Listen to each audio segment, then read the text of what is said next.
the 2026 Lexus LC500 Coupe and LC500 Convertible. We have some new updates to talk about, and this is the 9th model year of the LC. These vehicles, they came out for the 2018 model year, and here we are at the 2026 model year. That's just wild to think about. And right away, you should know that the LC500H is no more. They have completely dropped the hybrid. Makes perfect sense. The hybrid was just so undesirable. The whole point of even getting the LC500 is for the naturally aspirated 5-liter V8. And the hybrid, I mean, all it did was just pad the Lexus lineup with just an extra hybrid to show that they are some type of a green company. But the sales figures, according to Car and Driver, it was absolutely abysmal for the hybrids. In 2024, they sold 18 LC hybrids, and they only sold like 37 in 2023, then 19, 14, 37 in 2019, just really low sales figures for the hybrid, so good riddance to that. But in both the coupe and the convertible press release,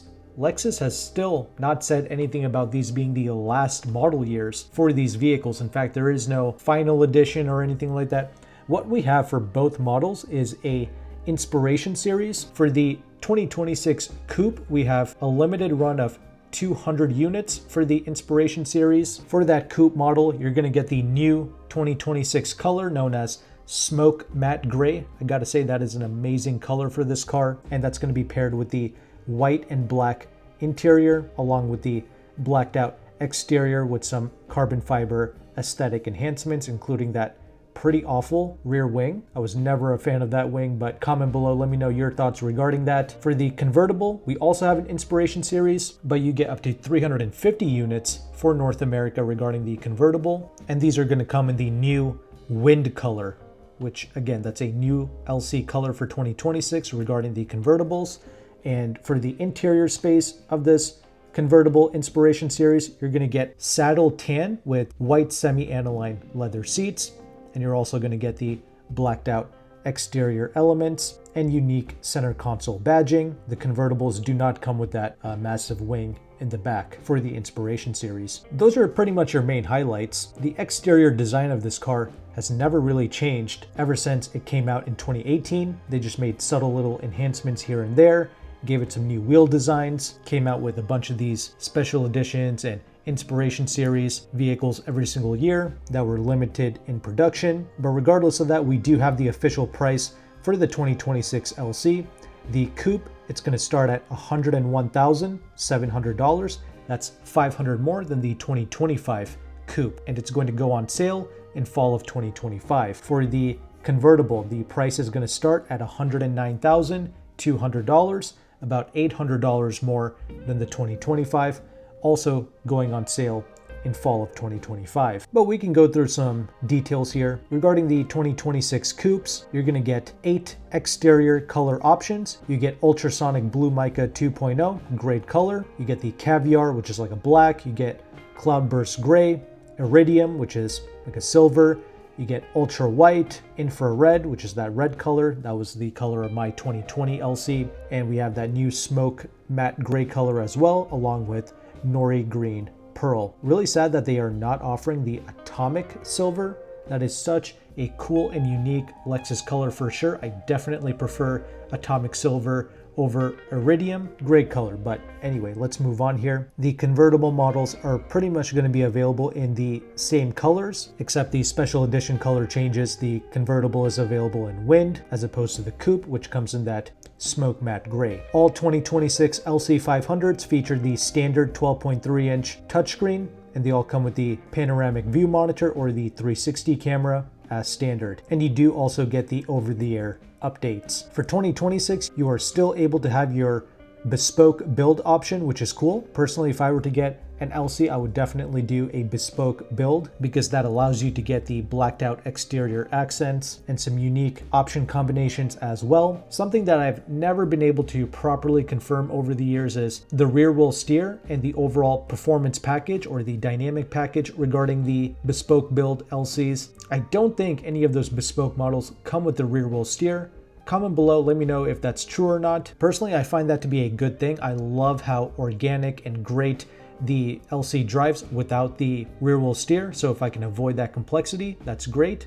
while still getting my unique bespoke build. The only thing that really matters to me is the Torsen limited slip differential, which I do know that the bespoke build options are able to come with, and of course other must-have features like the Mark Levinson audio system that can be had with the bespoke build. One of the best sounding audio systems, by the way. Definitely don't get an LC without it. And of course, standard for all LCs in 2026 is going to be that naturally aspirated 5-liter V8, still producing 471 horsepower, 398 pounds-feet of torque, does 0 to 60 in about 4.4 seconds. You should be getting about 24 mpgs out on the highway with the coupe. When I had my LC coupe in 2020, I was getting about 15, 16 mpg in the city, but out on the highway, I was getting about 25 actually, so 1 mpg better than what Lexus suggests for the highway. And all of this has made it to the 10-speed automatic transmission, which is brilliant. 2026 LCs come with the Lexus safety system 2.5 plus, so not the 3.0. But anyway, regarding the convertible, some of the details there. Lexus claims that the LC convertible suspension,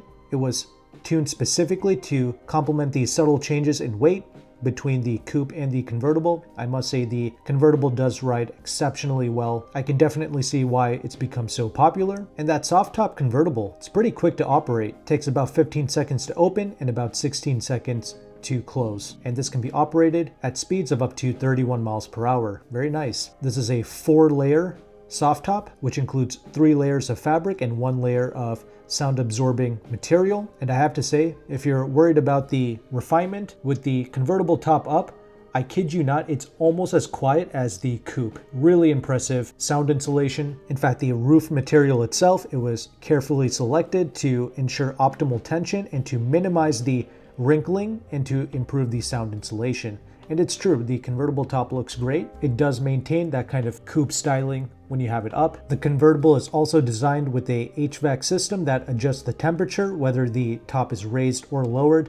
I love the Lexus Climate Concierge system. It's basically an automatic climate control, works brilliantly. You also have the neck heater as well with the convertible, similar to the Mercedes products and several other convertibles at this point. For 2026, the interior passenger seat panel is now also finished with a geometric texture. It pretty much resembles the elements currently seen on the door panel upholstery, and they mentioned this primarily for the convertibles. And of course, these vehicles, they still got that V8 engine with the same power output. 0 to 60 does drop a little bit to 4.6 seconds. In the real world, you don't really notice a difference between the acceleration of both vehicles, and your top speed is limited to 168 miles per hour. And yes, they went to great lengths to keep unwanted sounds out, but of course that V8 engine and that sonorous engine tone, that gets pumped into the cabin nicely, and it's naturally done as well. I absolutely love vehicles that are able to pull this off, where unwanted wind noise, road noise, tire noise, all of these things are filtered out, but the only thing that you get is that satisfactory engine tone. The only other vehicle to properly do this, in my experience, it's the Bentley vehicles like the Continental. And that's why after all these years, I'm still one of the biggest LC500 fanboys out there, because this car just offers such a unique set of qualities that not many other vehicles are able to offer, even at much higher price points. Things like a Mercedes AMG GT, surprisingly, it's a rather loud cabin. It lets in a lot of unwanted noises, and it's just not as pleasurable to be in as some might think. And even on the newest models of the AMG GT, some reviewers were saying that, yeah, it's been improved, but it still does let in a bit more road noise and tire noise than what they would like. Regardless though, that's pretty much everything you need to know regarding the 2026 LC500. Let me know your thoughts in the comment section below. Would I still get this vehicle? Yeah, I mean, I still love the car for sure. Even after everything I have driven, the LC in my mind still serves as one of the most exquisite street cars that you can possibly get. However, it does now have some serious competition in the form of the C8 Corvette from pretty much all models. I personally don't like the entry-level Stingray. I would much rather drive an LC over the Stingray all day, any day. But why is the Stingray such a threat to the LC500? Well, it's because it's far cheaper. Things like the Stingray, the E-Ray, these vehicles come with substantial discounts. I'm talking like $15,000 off the MSRP, and that's just the dealer discount. There's also like this Costco incentive, which saves you an additional $2,700 to $3,000, and that stacks on top of the dealer discount. So you can get a well-equipped Stingray, like a 3LZ with the electric convertible top, for like the $80,000 to $90,000 range, undercutting the LC by tens of thousands of dollars. When I built a bespoke model coupe on the Lexus website, it came out to be like $115,000.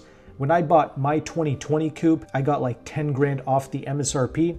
That's not really possible anymore. I'm partnered with AutoCompanion, one of the largest car brokers in the United States, and he's offering only like 2% off the MSRP, and he charges a broker fee. So you're only getting like $1,000 off the sticker price of a new LC. And the delta between invoice to MSRP on the LC500, it's about $8,000. And that's honestly just how much discount you need for the LC to make sense in today's market, but you're not able to get that discount anymore. Dealerships are being pretty stingy with the few LC fans that are out there. They're trying to milk us for as much money as possible, and most of these cars are just trading for sticker. And that's just a disaster, because another model in the C8 lineup, the E-Ray, once again, close to $18,000 in discounts. With the Costco incentive, you can get well-equipped E-Rays for the high $90K range to the low $100,000 range for things like the 2LZ coupes. That is a 650 horsepower supercar. Not to mention even the Z06 is getting some